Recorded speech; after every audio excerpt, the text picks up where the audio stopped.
एक दूसरे प्रकार की मिलावट वो है जो राम और सीता को बदनाम करने के लिए की गई है कि सनातनी लोगों की रीढ़ की हड्डी है राम, हमारे सनातन धर्म की रीढ़ की हड्डी है, उस मजबूत किले की नींव है राम और सीता। यदि ये किला ढह जाता है तो पूरा सनातन समाप्त हो सकता है। इतने आवश्यक हैं राम हमारी सनातन संस्कृति के लिए। तो बार बार राम को बदनाम करने के लिए, उन पर कुछ छींटाकशी करने के लिए, उनके चरित्र पर आक्षेप लगाने के लिए कुछ शब्द जोड़े गए, कुछ श्लोक जोड़े गए, उनको मांसाहारी बताने के लिए, उनको नैतिक चरित्र से गिरा हुआ दिखाने के लिए, ये सब चीजें रामायण में जबरन मिलाई गई। तो एक प्रकार की मिलावट ये है। इसलिए हम बार बार कहते हैं कि ये बहुत बड़े स्तर पर मिलावट हुई है। तो ये श्लोक भगवान के लिए कैसे आ सकता है? ये तो संभव नहीं है। इसलिए हमारी जो मुहिम है, इन मिलावटों का हम जो विरोध कर रहे हैं, तो आप सभी से विनम्र अनुरोध है हमारा कि हमारी इस मुहिम में हमारा साथ दें। यदि आप सनातनी हैं, आपको इन बातों से कष्ट होता है, यदि कष्ट नहीं होता है कि ठीक है भगवान ने खा लिया, कोई बात नहीं, मांस खा लिया, कुछ भी खाएं तो कोई बात नहीं, लेकिन यदि आपको फर्क पड़ता है, आपको लगता है कि ये चीज़ें भगवान के लिए अपमानजनक हैं, हमारे सनातन धर्म के लिए अपमानजनक हैं, तब आपको हमारा साथ देना चाहिए। ये जो वीडियोस हम बना रहे हैं, ये जो संदेश फैलाने का प्रयास कर रहे हैं, इसमें, इस कार्य में, इस राम जी के कार्य में आप सभी को हमारा सहयोग करना चाहिए।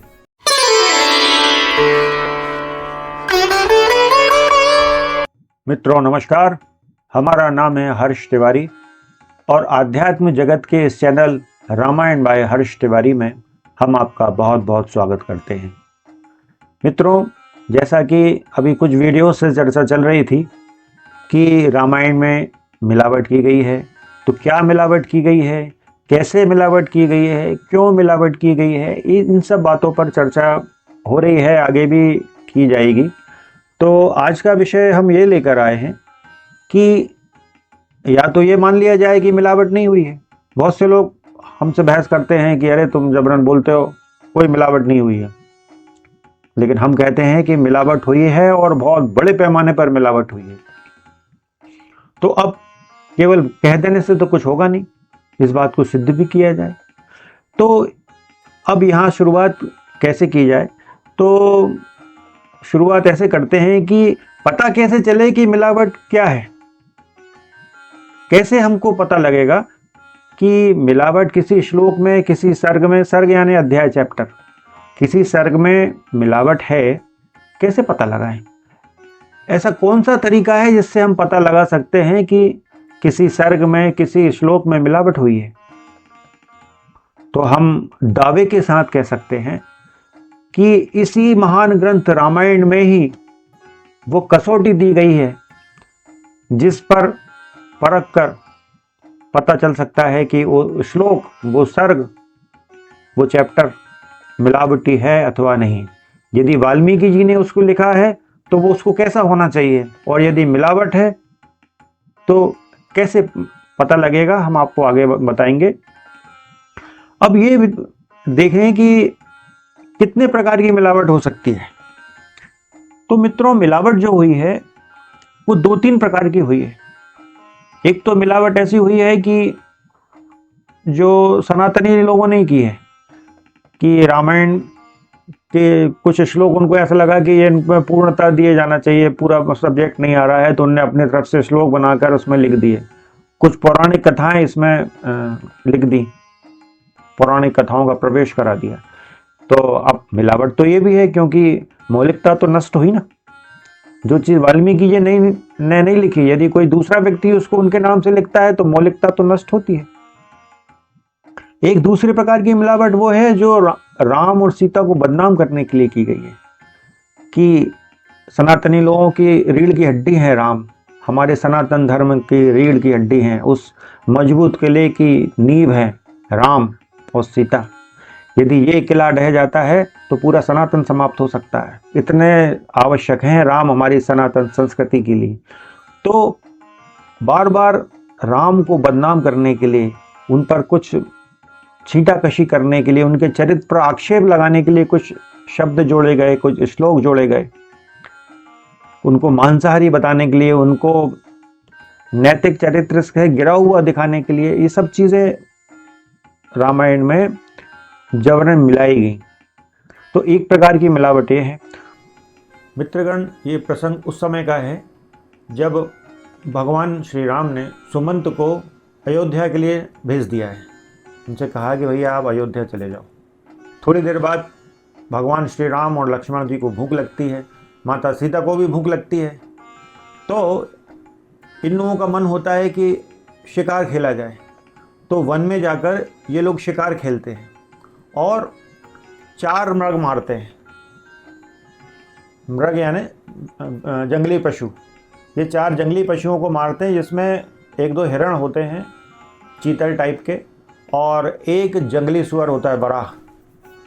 उनका वध करने के बाद पहले उन पर आक्रमण करते हैं, उनको मारते हैं, और फिर जब मर जाते हैं तो उनके शरीर में से जो साफ खाने लायक मांस है उसको एकत्रित करके लेकर आते हैं, और पेड़ के नीचे, जिस वृक्ष के नीचे वो लोग बैठे हुए थे, वहाँ बैठ के वो उसको खाते हैं। और इस श्लोक में ये भी नहीं आया है कि उन लोगों ने उसको भूंज के खाया है। कोई अग्नि की कोई व्यवस्था है? अग्नि की कोई व्यवस्था नहीं, क्योंकि वो तो वहाँ आकर बैठे ही हुए हैं और वो लोग उसका भक्षण करते हैं, इन जानवरों के मांस का। तो यहाँ कच्चा ही मांस खाया जा रहा है।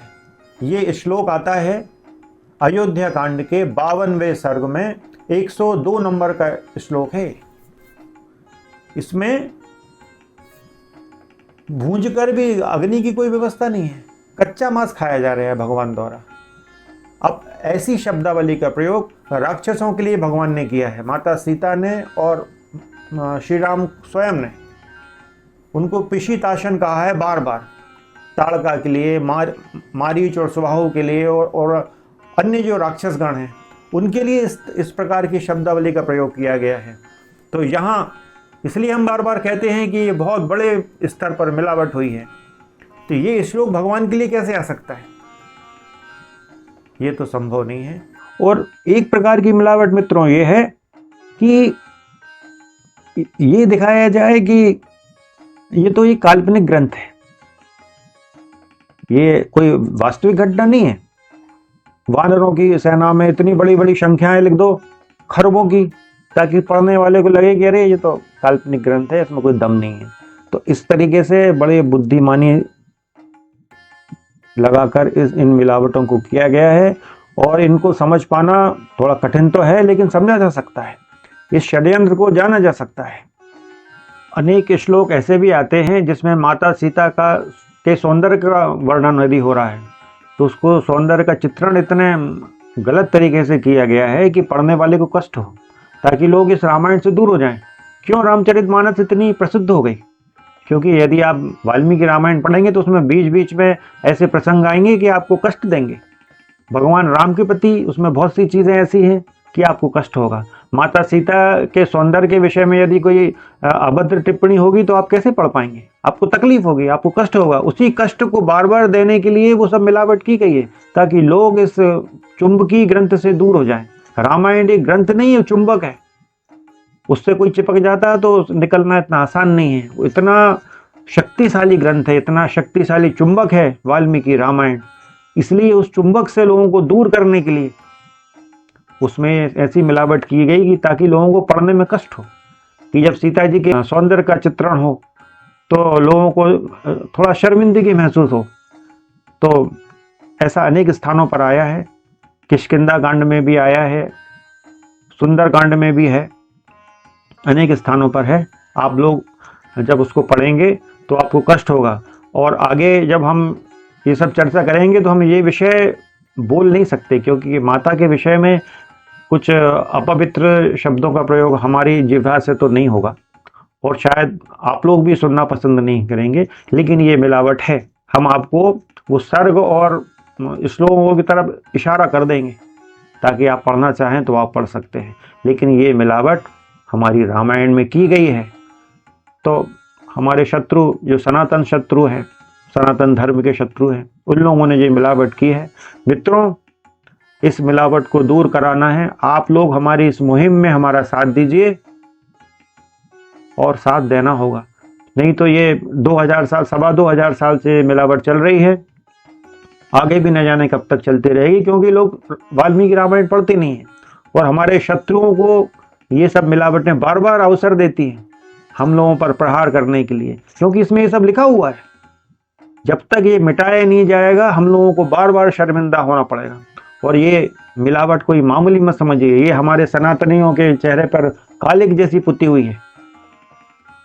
आगे चर्चा होगी श्लोकों की तो हम बहुत सी चीजें आपको ऐसे बताएंगे कि आपको कष्ट होगा, और कष्ट होना भी चाहिए। यदि आप सनातनी हैं, यदि आप राम प्रेमी हैं, सीता प्रेमी हैं, राम भक्त हैं, माता सीता के बेटे हैं, तो आपको कष्ट होना चाहिए, क्योंकि वो श्लोक इतने कष्टदायी हैं और वो कष्ट देने के लिए ये मिलाए गए हैं। तो मित्रों, आप इस मुहिम में हमारा सहयोग करें, इन वीडियोस को ज़्यादा से ज़्यादा शेयर करें, लोगों तक पहुंचाएं। इन वीडियोस का जो उद्देश्य है कोई प्रसिद्धि पाना नहीं है, ना धन कमाना है। इसका उद्देश्य है लोगों में जागरूकता लाना, जागृति लाना, ताकि ये मिलावट को हटाया जा सके। और यदि आपको हमारे वीडियो शेयर नहीं करना है तो खुद के वीडियो बनाइए, हमारे वीडियोस देखिए, उन पर अपने स्वयं की वीडियोस बनाकर डालिए और लोगों को बताइए कि ये मिलावट हुई है। क्योंकि मित्रों, अब बहुत हो चुका है ये, अब इसे समाप्त किया जाना चाहिए। और धर्म के ठेकेदार ये सब नहीं होने देंगे, क्योंकि बड़े बड़े पदों पे ऐसे बहुत से लोग विराजमान हैं, धार्मिक पदों पर, जो लोग बहुत ज़्यादा जातिवादी हैं। जातिवाद का जहर भी इस रामायण में घोला गया है, वो भी एक बहुत बड़ी मिलावट है। उस जातिवाद के जहर को हम आगे आगे बताएंगे आपको कि क्या क्या षड्यंत्र हुए हैं।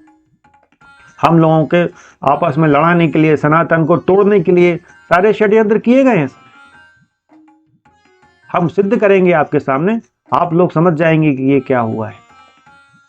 और मित्रों, ये ऐसा नहीं है केवल मिलावटी हुई है, अलग अलग प्रकार की कई महत्वपूर्ण बातों को रामायण से हटाया भी गया है। वाल्मीकि जी के विषय में बहुत से श्लोक हटा दिए गए हैं। रामायण का जो प्रारंभ हो रहा है, हमारा ऐसा मानना है कि रामायण जिस प्रथम श्लोक से प्रारंभ हो रही है वो उसका प्रथम श्लोक नहीं है, वो उसका प्रथम श्लोक नहीं हो सकता। जिस श्लोक से प्रारंभ हो रहा है वो श्लोक किसी भी ग्रंथ का प्रथम श्लोक नहीं हो सकता, क्योंकि उसमें दिक्कतें हैं।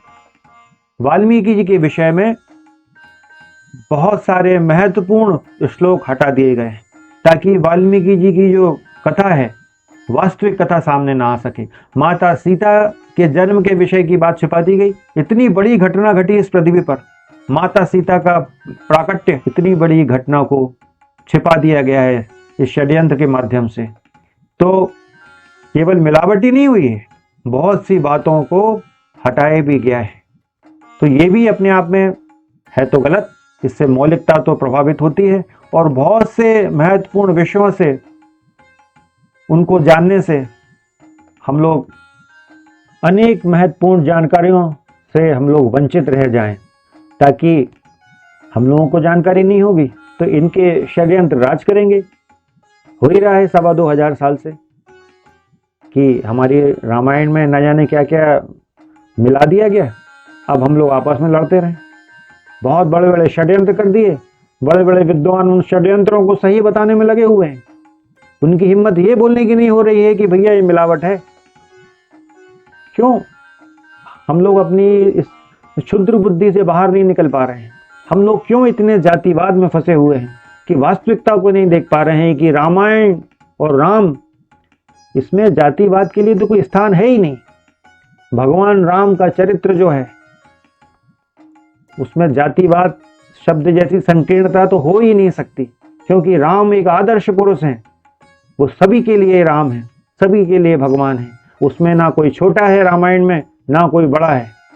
यही तो रामायण की खूबसूरती है, यही तो उसका सौंदर्य है कि उसमें माता शबरी सबसे महान लिखी गई। भगवान राम ने शबरी को महान तपस्विनी कहा है, अपने मित्र गुहे को भगवान अपना प्राणों से प्रिय मित्र बताते हैं निषाद राज गुह को। भगवान बार बार उसको निषाद राज गुह को गले से लगा लेते हैं, कहते हैं कि अरे ये तो मेरा प्राणों से प्यारा मित्र है। ऐसे राम को जातिवादी कहा जा सकता है? उनके ऊपर जातिवादी होने के आरोप लगाए जा सकते हैं? ये संभव नहीं है। ये बड़े बड़े षड्यंत्र हमारी रामायण में किए गए हैं, लेकिन अब इन षड्यंत्रों को समाप्त करना है। इसलिए हमारी जो मुहिम है, इन मिलावटों का हम जो विरोध कर रहे हैं, तो आप सभी से विनम्र अनुरोध है हमारा कि हमारी इस मुहिम में हमारा साथ दें। यदि आप सनातनी हैं, आपको इन बातों से कष्ट होता है, यदि कष्ट नहीं होता है कि ठीक है भगवान ने खा लिया कोई बात नहीं, मांस खा लिया कुछ भी खाएं तो कोई बात नहीं, लेकिन यदि आपको फ़र्क पड़ता है, आपको लगता है कि ये चीज़ें भगवान के लिए अपमानजनक हैं, हमारे सनातन धर्म के लिए अपमानजनक हैं, तब आपको हमारा साथ देना चाहिए। ये जो वीडियोस हम बना रहे हैं, ये जो संदेश फैलाने का प्रयास कर रहे हैं, इसमें इस कार्य में, इस राम जी के कार्य में आप सभी को हमारा सहयोग करना चाहिए। जय सिया राम।